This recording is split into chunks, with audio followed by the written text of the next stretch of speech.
ಎಲ್ರಿಗೂ ನಮಸ್ಕಾರ. ಜಗಜ್ಯೋತಿ ಬಸವಣ್ಣನವರು ಹುಟ್ಟಲಿಕ್ಕೆ ಕಾರಣವಾದಂತಹ, ಹುಟ್ಟಲಿಕ್ಕೆ ವರವನ್ನು ಕೊಟ್ಟಂತಹ ಬಸವೇಶ್ವರ ಸ್ವಾಮಿಯನ್ನ ಪರಿಚಯ ಮಾಡಿಸ್ತೀನಿ ಬನ್ನಿ.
ಎಸ್, ಜಗತ್ತಿಗೆ ಶಾಂತಿಯನ್ನ ಬಯಸಿದವರು, ಶಾಂತಿ ಮಾರ್ಗದಲ್ಲಿ ನಡೀಲಿಕ್ಕೆ ಹೇಳಿದವರು, ಕಳ್ತನ ಮಾಡಬೇಡ, ಕೊಲ್ಬೇಡ, ಸುಳ್ಳು ಹೇಳಬೇಡ ಅಂತ ತಿಳಿಸ್ಕೊಟ್ಟವರು. ಅವರು ಹುಟ್ಟಿಗೆ ಕಾರಣವಾಗಿದ್ದೇ ಈ ಜಾಗ, ಇಲ್ಲಿನ ಬಸವಣ್ಣ. ತಾಯಿ ಮಾದಲಾಂಬಿಕೆ, ತಂದೆ ಮಾದರಸ. ಇವರು ಗ್ರಾಮದ ಮುಖ್ಯ ಅಧಿಕಾರಿಯಾಗಿದ್ರಂತೆ.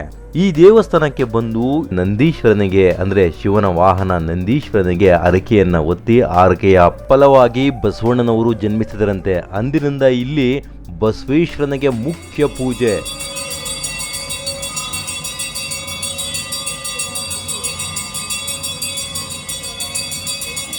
ಇಲ್ಲಿ ವಿಶೇಷ ಅಲಂಕಾರ ಪೂಜೆ ಇದೆ, ರುದ್ರಾಭಿಷೇಕ ಇದೆ, ನಿರಂತರ ಅಭಿಷೇಕ ಇದೆ, ಮತ್ತೆ ಭಕ್ತಾದಿಗಳಿಗೆ ರೂಮ್ಸ್ ಅದಾವೆ. ಇಲ್ಲಿ ಬೆಳಿಗ್ಗೆ 6 ಗಂಟೆಯಿಂದ 7:30 ಮಟ್ಟ ಅಭಿಷೇಕ ಇರುತ್ತೆ. ಒಂದೇ ಟೈಮ್ ಅಭಿಷೇಕ ಇರುವುದಿಲ್ಲ. ಒಂದ್ ಟೈಮ್ ಅಂದ್ರೆ ಭಕ್ತಾದಿಗಳು ಅಭಿಷೇಕ ಮಾಡಿಸಿದ್ರೆ ನೈಟೇ ಬರ್ಬೇಕು. ಇಲ್ಲಿ ನೈಟ್ ಬಂದು ವಸ್ತಿ ಬೀಳ್ಬೇಕಿದೆ. ಇಲ್ಲಿ ಜಾಗ ಇರುತ್ತೆ, ರೂಮ್ಸ್ ಇದೆ. ಅದಕ್ಕೇನು ಫೀ ಇಲ್ಲ, ಎಲ್ಲ ಫ್ರೀ ರೂಮ್ ಇದೆ. ದಾಸೋಹ ಇರುತ್ತೆ, ಬಸವಣ್ಣವ್ರ ಟೈಮಿಂಗ್ಸ್ ದಾಸೋಹಕ್ಕೆ. ಅದು ಬೆಳಿಗ್ಗೆ 12:30 2:30, ರಾತ್ರಿ 7 ಗಂಟೆಯಿಂದ 9:30. ಕೆಲವೊಂದು ಜಾಗಗಳಿಗೆ, ಕೆಲವೊಂದು ಸ್ಥಳಕ್ಕೆ ನಾವು ಹೋಗ್ಬೇಕಂದ್ರೂ ಅಲ್ಲಿ ಹೋಗ್ಲಿಕ್ಕೆ ಆಗೋದಿಲ್ಲಂತೆ. ಅವರೇ ನಮ್ಮನ್ನ ಕರ್ಸ್ಕೊಬೇಕಂತೆ. ಅದೇ ರೀತಿಯ ಪರಿಸ್ಥಿತಿ ನನಗೆ ಇವತ್ತು ಒದಗಿ ಬಂದಿದೆ. ನಾನು ಈ ಜಾಗಕ್ಕೆ ಬರಬೇಕು ಅಂತ ತುಂಬ ಆಸೆ ಇತ್ತು. ಯಾಕೆಂದರೆ ನಾವು ಶಿವನನ್ನು ಆರಾಧನೆ ಮಾಡ್ತೀವಿ, ಬಸವಣ್ಣನನ್ನು ಆರಾಧನೆ ಮಾಡ್ತೀವಿ. ಆ ಕಾರಣಕ್ಕೆ ಬಸವಣ್ಣನ ಮೇಲೆ ಬಹಳ ಪ್ರೀತಿ. ನಂದಿ ಬಸವ ಆಗಲಿ, ಈಗ ನಮ್ಮ ಬಸವೇಶ್ವರ ಸ್ವಾಮಿ ಬಸವಣ್ಣ ಆಗಲಿ, ಸೊ ಇಬ್ಬರನ್ನ ಕಂಡ್ರೂ ನಮಗೆ ಬಹಳ ಪ್ರೀತಿ. ನನ್ನ ಸ್ನೇಹಿತೆಯ ಮದುವೆಗಾಗಿ ಈ ಜಾಗಕ್ಕೆ ಬರಬೇಕಾಗತ್ತೆ. ಸೊ ಬಿಜಾಪುರದಲ್ಲಿ ಈ ಜಾಗದಲ್ಲೇ ಅವರ ಮದುವೆ, ಹುಡುಗ ಕೂಡ ಈ ಕಡೆಯವನೇ. ಸೊ ಹಾಗಾಗಿ ನಾವು ಈ ಜಾಗಕ್ಕೆ ಆ ಮೂಲಕ ಬಂದ್ವಿ. ಆ್ಯಂಡ್ ಪಕ್ಕದಲ್ಲೇ ಈ ದೇವಸ್ಥಾನ ಇದೆ ಅಂತ ನನ್ನ ವೈಫ್ ಹೇಳ್ತಾ ಇದ್ದಂತೆ ಮೊದಲಿಗೆ ನಾವು ರೆಡಿಯಾಗಿ ದರ್ಶನವನ್ನು ಪಡಲಿಕ್ಕೆ ಈ ಜಾಗಕ್ಕೆ ಓಡಿ ಬಂದುಬಿಟ್ವಿ.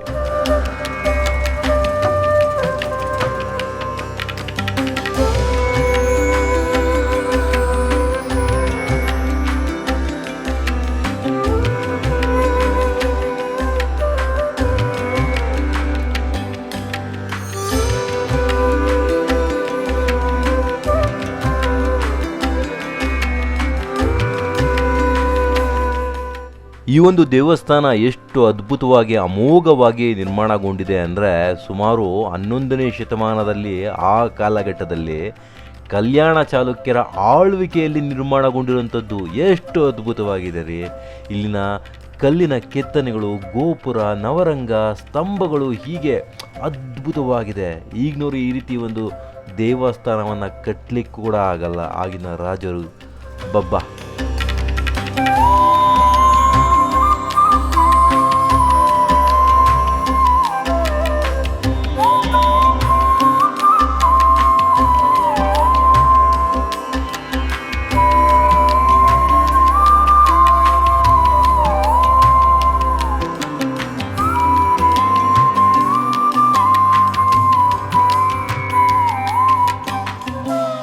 ಇಲ್ಲಿ ಲಾರ್ಡ್ ಶಿವನನ್ನು ಮುಖ್ಯವಾಗಿ ಅಂದರೆ ಭಗವಂತ ಶಿವನನ್ನು ಪೂಜೆ ಮಾಡ್ತಾರೆ ಆ್ಯಂಡ್ ನಂದಿಯನ್ನು ಪೂಜೆ ಮಾಡ್ತಾರೆ. ಆ್ಯಂಡ್ ಈ ಜಾಗದಲ್ಲಿ 3 ಲಿಂಗಗಳನ್ನು ನೋಡ್ಬೋದು. ಒಂದು ಸಂಗಮನಾಥ, 2 ಕಾಶಿನಾಥ, ಇನ್ನೊಂದು ಮಲ್ಲಿಕಾರ್ಜುನ ಸ್ವಾಮಿ.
ನಾವೀಗ ವೀರಶೈವ ಸಂಪ್ರದಾಯದ ಪ್ರವರ್ಧಕರು, ಸಾಮಾಜಿಕ ಸುಧಾರಕರು ಹಾಗೂ ವಚನ ಕವಿಗಳು, ಭಕ್ತಿ ಚಳುವಳಿಯ ಪ್ರಮುಖ ವ್ಯಕ್ತಿ, ಜಾತಿ ತಾರತಮ್ಯವನ್ನು ವಿರೋಧಿಸಿ ಸಾಹಿತ್ಯ ಅಂದರೆ ಕನ್ನಡ ವಚನ ಸಾಹಿತ್ಯವನ್ನು, ಶಿವಭಕ್ತಿಯನ್ನು ಪ್ರಚಾರ ಮಾಡಿದಂತಹ ಮಹಾನ್ ವ್ಯಕ್ತಿಯ ಒಂದು ಕ್ಷೇತ್ರದಲ್ಲಿದ್ದೇವೆ. ಅದೇ ಬಸವನ ಬಾಗೇವಾಡಿ, ಬಸವಣ್ಣನವರು ಜನಿಸಿದಂತಹ ಒಂದು ಕ್ಷೇತ್ರದಲ್ಲಿದ್ದೇವೆ.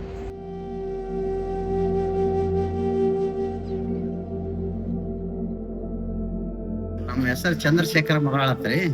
20 ವರ್ಷದಿಂದ ಬರ್ಲಾಕತ್ತೇವ್ರಿ ಬಸವಣ್ಣಗ. ಇಲ್ಲಿ ನಮ್ಮ ಮುಂಜೆ ಫಸ್ಟ್ ಮಂಗಳಾರತಿ ಆಗೋದು ನಮಗೆ. ಹೌದಾ? ಫಸ್ಟ್ ಮಂಗಳಾರತಿ ನಮ್ಮದಿಂದ ಮುಂದಿಂದ. ಏನ್ ಬಸವಣ್ಣವ್ರ ತಾಯಿಗೆ ಹೊರ ಕೊಟ್ಟಿದ್ದು ದೇವ್ರಿದು ಬಸವಣ್ಣವ್ರನ್ನ. ಆದ್ರ ನಮ್ಗ ಅವ ಕೊಟ್ಟದ ನುಡಿನೇ ನೋಡಿದ್ದೇವ್ ನಾವು. ಪದದ್ ನೋಡಿ ನಮ್ದೇನ್ ಹಂಗೇನ್ ಇದು ಕಲ್ತಿಲ್ಲ, ನಾವೇನ್ ನಮ್ಮ ಭೇಟಿ ಒಳಗ ಮಾಡಿಲ್ಲ. ಆದ್ರ ಮೊದಲಿನಿಂದ ಮಾಡ್ಕೊತ ಬಂದೆವು. ಸ್ವಲ್ಪ ಬಸವಣ್ಣವ್ರ ಬಗ್ಗೆ ಹೇಳ್ರಿ. ಹೇಗೆ ಬಸವಣ್ಣವ್ರ ಮೊದಲಿಂದ ಇದನ್ನ ಅದಾರ. ಅವರು ಮಾದಲಾಂಬಿಕೆ ಮಾದರಸರ ಹುಟ್ಟಲ್ಲಿ ಹುಟ್ಟ್ಯಾರ. ಆಯ್ತಾ ಅವರು ಲಿಂಗು ಇದು ಮಾಡ್ಕ್ಯಾರಿ ಜನಿವಾರ ತೆಗೆದು ಲಿಂಗು ಕಟ್ಕೊಂಡಾರ. ಲಿಂಗಾಯತ ಸಮಾಜಕ್ಕೆ ಆತ ಹೆಣ್ಣು ಮಕ್ಕಳ ಎತ್ತಿ ಹಿಡ್ದಾರ, ತಳಗ್ ಬಿದ್ದವ್ರನ್ನ ಎತ್ತಿ ಹಿಡ್ದಾರ. ನಮ್ ಬಾಗೇವಾಡಿಯಲ್ಲಿ ಎಲ್ಲ ಒಟ್ಟು ಅಲ್ಲಿ ಸ್ಮಾರಕ ಅದ್ರಿ.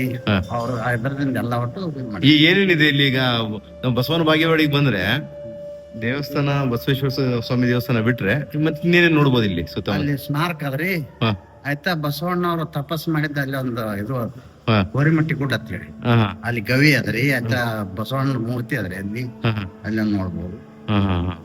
ಇನ್ ಬಿಟ್ರೆ ಕೂಡಲ ಸಂಗಮ ಕೂಡ ಸರ್. ಥ್ಯಾಂಕ್ ಯು, ನಮಸ್ಕಾರ. ಇವರು ಪ್ರತಿದಿನ ಈ ಜಾಗಕ್ಕೆ ಬಂದು ಮಹಾಮಂಗಳಾರತಿ ಸಮಯಕ್ಕೆ ಪದ ಆಡಿದ್ರೇ ಮಹಾಮಂಗಳಾರತಿ ಪೂರ್ತಿಗೊಳ್ಳೋದಂತೆ. ದಿನನಿತ್ಯ ಬಂದು ಮಹಾಮಂಗಳಾರತಿ ಟೈಮಲ್ಲಿ ಪದ ಆಡಿ ಮಂಗಳಾರತಿಯನ್ನು ಮುಗಿಸಿ ಹೋಗ್ತಾರೆ. ಜಯ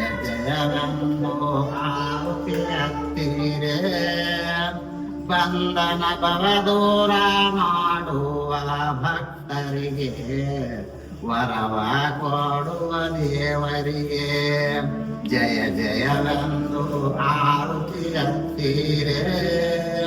ಬಂಧನ ಭವ ದೂರ ಮಾಡುವ ಭಕ್ತರಿಗೆ ವರವ ಕೊಡುವ ದೇವರಿಗೆ ಮಾದಲಾಂಬಿಕೆ ಮಧುವರಸರ ಉದರದಿ ಬಂದು ದಂಡನಾಯಕನೆಂಬ ದಯನಿಧಿಗೆ ತಂಡದಲ್ಲಿ ಪವಾಡ ಗೆಲಿದಂತ ಪಂಡಿತರೋಳ ಹಿರಿಯ ಪ್ರಧಾನಿಗೆ ಜಯ ಜಯವೆಂದು ಆರುತಿ ಹತ್ತೀರೇ ಬಂಧನ ಭವದೂರ ಮಾಡುವ ಭಕ್ತರಿಗೆ ವರವ ಕೊಡುವ ದೇವರಿಗೆ ಲಕ್ಷದ ಮೇಲೆ 96,000ಕ್ಕೆ ಪಂಚಪಕ್ಷ ಪರಮಾಣು ಪರಿಪೂರ್ಣಗೆ ಅಕ್ಷಯ ಮೂರುಳ್ಳ ಅಂಗನೆಯರು ಬಂದು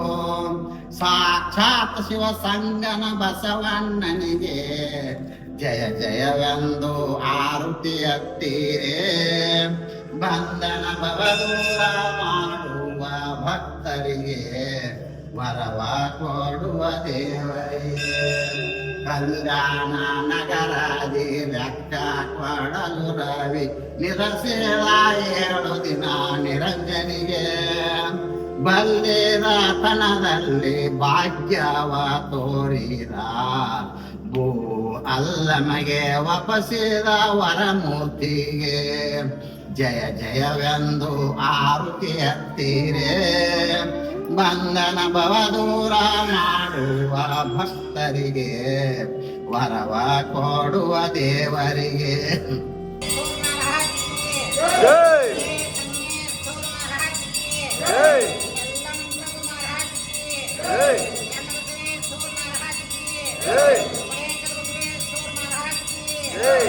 ಮತ್ತೆ ಇನ್ನೊಂದ್ ಹೇಳ್ಬೇಕಂದ್ರೆ ಇಲ್ಲಿ ಹಿರಿಯರು ಬಹಳ ಚಂದ ಸೋಮವಾರಕ್ಕೊಮ್ಮೆ ಇದು ಮಾಡ್ತಾರೆ ರಾತ್ರಿ 7:30 ಸೇವಾ ಮಾಡ್ತಾರೆ.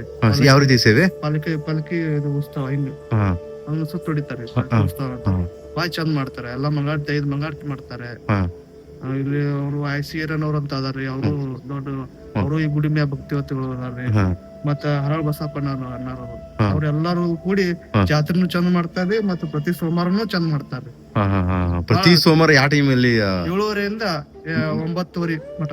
7:30 ಸಂಜೆ ಸಾಯಂಕಾಲ ಸೋಮವಾರ ದಿನ ಅಷ್ಟೇ. ಮತ್ತ 1 ತಿಂಗಳಿತ್ತು ಆ ಜಾತ್ರೆ ಟೈಮ್ದಾಗ ಅವ್ರು ಎಲ್ಲಾರು ಐಸಿಯರನವರು ಮತ್ತ ಇವ್ರು ಹರಳ ಬಸಪ್ಪನವ್ರು ಎಲ್ಲಾರು ಅಧ್ಯಕ್ಷರಾಗಿ ಪಟ್ಟಿ ಎತ್ತಿ ಎಲ್ಲಾ ಜಾತ್ರೆ 2 ಜನ ಬಾರಿ ಚಂದ ಮಾಡ್ತಾರೆ. ಇಲ್ಲಿ ಊರಿರೋ ಬಾರಿ ಚಲೋ ಅದಾರ. ಇದು ಇನ್ನೇನು ವಿಶೇಷ ಇದೆ ಹೇಳ್ಬೋದಾ? ವಿಶೇಷ ಅಂದ್ರೆ ಇಷ್ಟೇ ಇಲ್ಲಿ ಮತ್ತೇನಿಲ್ಲ. ಭಕ್ತಾದಿಗಳಿಗೆಲ್ಲ ಅನುಕೂಲ ಇದೆ, ಬರ್ಬೋದು. Thank you. ಮತ್ತೇನೋ ಹೆಚ್ಚಿನ ಮಾಹಿತಿ ಬೇಕಾದ್ರೆ ನನ್ನ ನಂಬರ್ ಕೊಡಿ ನಿಮ್ ನಂಬರ್ ಕೊಡಿ, ತುಂಬಾ ಜನಕ್ಕೆ ಹೆಲ್ಪ್ ಆಗುತ್ತೆ, ಭಕ್ತಾದಿಗಳಿಗೆ ಹೆಲ್ಪ್ ಆಗುತ್ತೆ. ನನ್ನ ನಂಬರ್ 9731084453. ಓಕೆ, ಈ ಫೋನ್ ನಂಬರ್ಗೆ ಹಚ್ಚಿರಿ. ತಮ್ಮ ಹೆಸರು ಹೇಳಿಲ್ಲ? ಚೇತನ್ ಸ್ವಾಮಿಗಳಂತ. ಚೇತನ್ ಸ್ವಾಮಿ. ಸಾಕಷ್ಟು ಮಾಹಿತಿಯನ್ನು ನಾನು ಕವರ್ ಮಾಡಿದ್ದೀನಿ ಅಂತ ತಿಳಿದುಕೊಂಡಿದ್ದೀನಿ. ಬಟ್ ನಿಮಗೆ ಇನ್ನೂ ಹೆಚ್ಚಿನ ಮಾಹಿತಿ ಗೊತ್ತಿದ್ದರೆ ಕಮೆಂಟ್ ಬಾಕ್ಸ್ನಲ್ಲಿ ತಿಳಿಸಿ. ವಿಡಿಯೋ ನೋಡಿದವರು ಅಥವಾ ನೋಡ್ಲಿಕ್ಕೆ ಬರೋರು ಸೊ ಅಲ್ಲಿ ನಿಮ್ಮ ಮಾಹಿತಿಯನ್ನು ಹಂಚ್ಕೊಳ್ತಾರೆ, ಅವರು ತಿಳ್ಕೊತಾರೆ. Thank you for watching. And ಮತ್ತಷ್ಟು ವಿಡಿಯೋಗಳಿಗಾಗಿ ಗೊತ್ತಲ್ವಾ, ಫಾಲೋನೋ ಸಬ್ಸ್ಕ್ರೈಬೋ ಮಾಡಿ. Thank you.